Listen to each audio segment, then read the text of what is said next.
A very good morning to all. Myself, Khushbu Bhalodia, Assistant Professor, Chemical Engineering Department, LJ Institute of Engineering and Technology. My subject is Green Technology and Sustainable Development.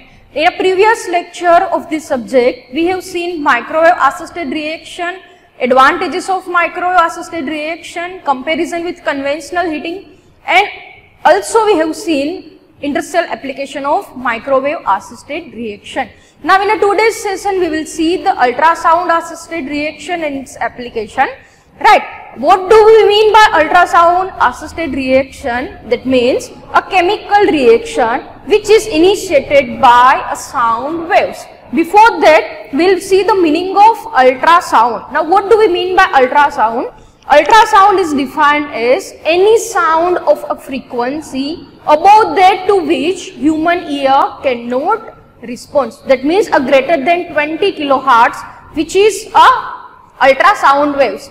Beyond that frequency a human ear cannot respond, and we are using those sound waves in our ultrasound assisted reaction. What are actually happening in this ultrasound assisted reaction? When we will incorporate sound waves in our reaction medium which oscillates our molecule, and that molecule, in that distance between those molecule is changing. Because of that a bubble formation, growth of formation and collapse of those bubbles will take place, and this will leads towards the generation of huge amount of temperature and pressure. So now in a figure you can see that the ultrasound waves which having a frequency greater than 20 kilohertz and which is known as our diagnostic purpose also, that can use for the other purposes also. Now ultrasound waves, it is classified into a three category which can be used as a different purpose,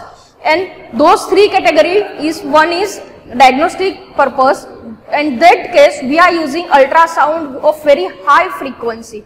Right, now we are using another, that is low frequency, which is used for the conventional power ultrasound, and medium frequencies that is particularly useful for the chemical reaction, and our intention is here that is for the sonochemical effect, which is known as for the ultrasound reaction. In a figure also you can see that the ultrasound waves comes after the 20 kilohertz frequency. Before that a human hearing can be responsible, but after that human ear cannot respond. Now we will see some of the best examples of use of ultrasound, right, that is used in a sonar, that is sound navigation and ranging system, also in a medical applications, right, to identify the fetus effect, and also in industrial applications also ultrasonic testing and for the ultrasonic cleaning purpose. Now in this session we will see the use of ultrasound in chemical reaction. Right, before that we will see the mechanism of ultrasound irradiation. In ultrasound irradiation, chemical reactions are commonly catalyzed through a very extreme temperature and pressure. This extreme temperature and pressure is generated by three steps: bubble formation, growth of bubble, and then collapse of those bubbles. This collapse of bubbles will lead to generate a huge amount of temperature, and this huge amount of temperature will form an energy hotspot, and that energy hotspot leads for the chemical reaction. So we will see in detail by this graph that you can see when a ultrasound wave is transmitted to any medium. But keep this thing in mind, a medium should having elastic properties.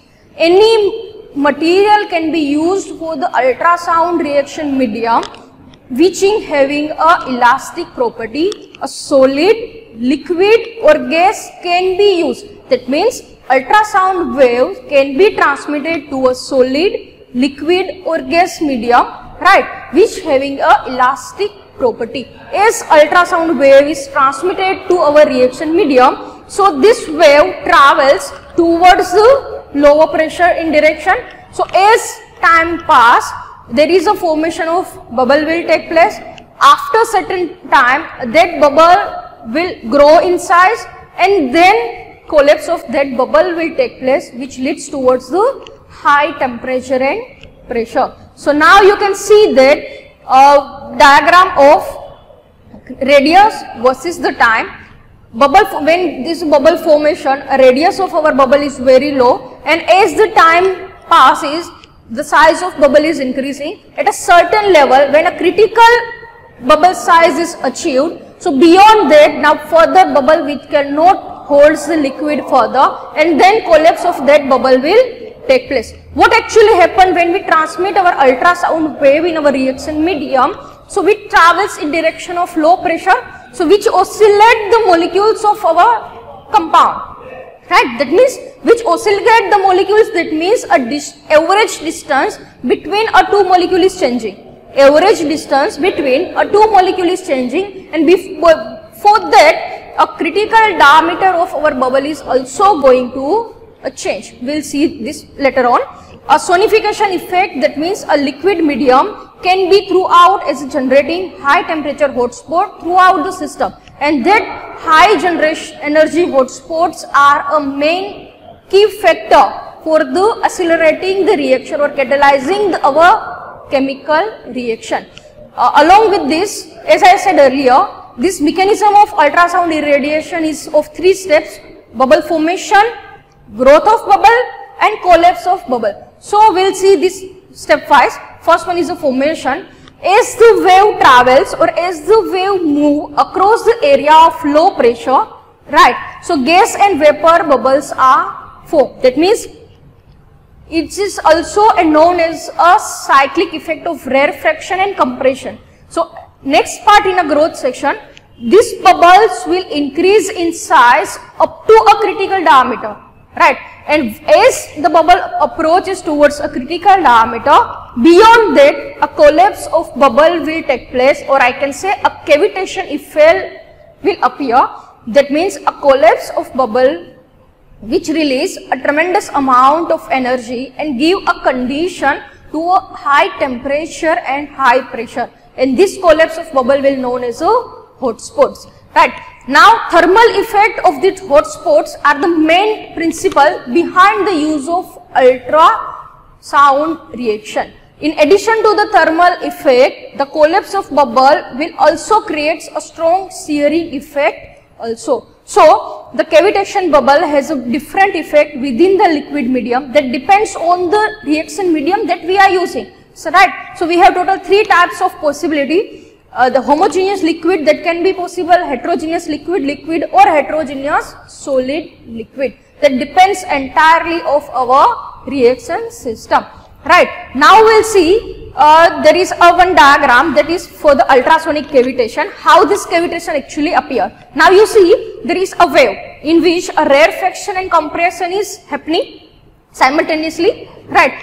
First rarefaction happen, then compression, rarefaction, compression. So what happens with the size of bubble? You can see in this diagram, pictorial diagram, that first bubble is formed, right? Now as the compression cycle is there, so a distance between, or I can say average distance between the two molecules is decreasing. In a rarefaction cycle, a distance between the two molecules is increasing. So there is a continuously increase and decrease in the average distance between the two molecules. At a certain rarefaction cycle, now a critical conditions appear, or I can say critical diameter will appear of our bubble, at which a collapse of bubble will take place, which is also known as a cavitation effect.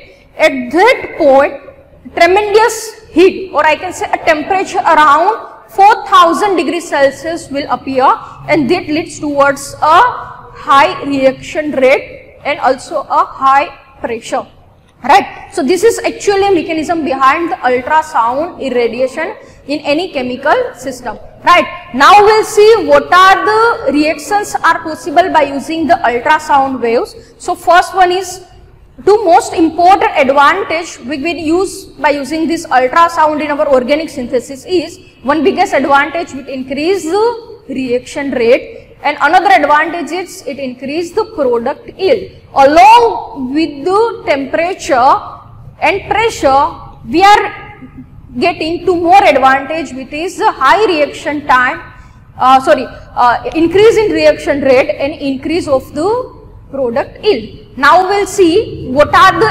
applications of ultrasound in our chemical synthesis. So first one is esterification reaction. In this, esterification of carboxylic acid with the different alcohol is taking place at ambient temperature by using ultrasound. So this is a reaction in which a carboxylic acid is reacting with alcohol, right? So and some esters are producing in presence of H2SO4 at room temperature. That means at ambient temperature it leads towards the formation of esters. Another application of ultrasound is saponification reaction. This is also a good application of ultrasound reactions in which a methyl 2,4-dimethylbenzone that will give a corresponding acid in 94% yield compared to 15% yield by conventional method, which is the aqueous alkali, and along with that a reaction time is only 90 minutes. See, it's a huge difference. Earlier in a conventional process yield was 15%, but by in a ultrasound reaction that yield was increased up to 94% within the 90 minutes reaction time, and this is a chemical reaction that is happening in saponification reaction. So this is a greener chemistry, I can say, or this is a greener approach towards a sustainable development, and that is the aim behind this subject. Now we'll see another example, that is formic acid and palladium on carbon are the effective couple for the hydrogenation of wide range of alkanes at a room temperature, right? And this is the example for that. In the presence of ultrasonic field, it leads towards a huge yield, or I can say a greater yield. Another example is hydrolysis. In this, nitriles can be hydrolyzed to carboxylic acid under the basic condition by using the ultrasound waves. Next application is in oxidation application, where oxidation of alcohol by solid potassium permanganate in hexane take place, right, in a ultrasonic bath, and this is a reaction in which is enhanced by using a KMnO4, right, in presence of ultrasound. So oxidation of alcohol which is also taking place, right, effectively by using the ultrasonic bath, right. Now next is the reaction of manganism with ethyl butyl and phenyl bromide in aqueous diethyl also, that gives a beautiful application, which is you see the reaction of a magnesium with ethyl butyl and phenyl bromide in which gives in aqueous diethyl, right. So this was the examples of ultrasound assisted reaction. Along with the synthesis, some other applications are there in our chemical field, and those are applications are ultrasound assisted biological conversion of biomass and waste material to the valuable product, or I can say waste to the biofuels. To assist a drilling process, grinding process and cutting, ultrasound is widely used nowadays because it precisely cuts our targeted material. For cleaning purpose also we are using ultrasound, or in a cleaning of dentist, in a dentist industry also cleaning of the teeth and drilling of the teeth also nowadays ultrasound is widely used. For disposal of pigment and solid in a paint, ink and resin, ultrasound waves are also important, in which a proper dispersion of our pigment and solid in paint will take place so that a homogeneous mixture of paint can be achieved. For a filtration, ultrasound is widely used because when viscosity is very high, so in that case filtration is very difficult. So which will this ultrasound will accelerate the reaction rate in that also, right. For breakdown of aromatic pollutants and cell disruption in bacteria, this for the waste treatment ultrasound is widely used. So this was the applications of ultrasound assisted reaction in chemical synthesis along with the other industries also.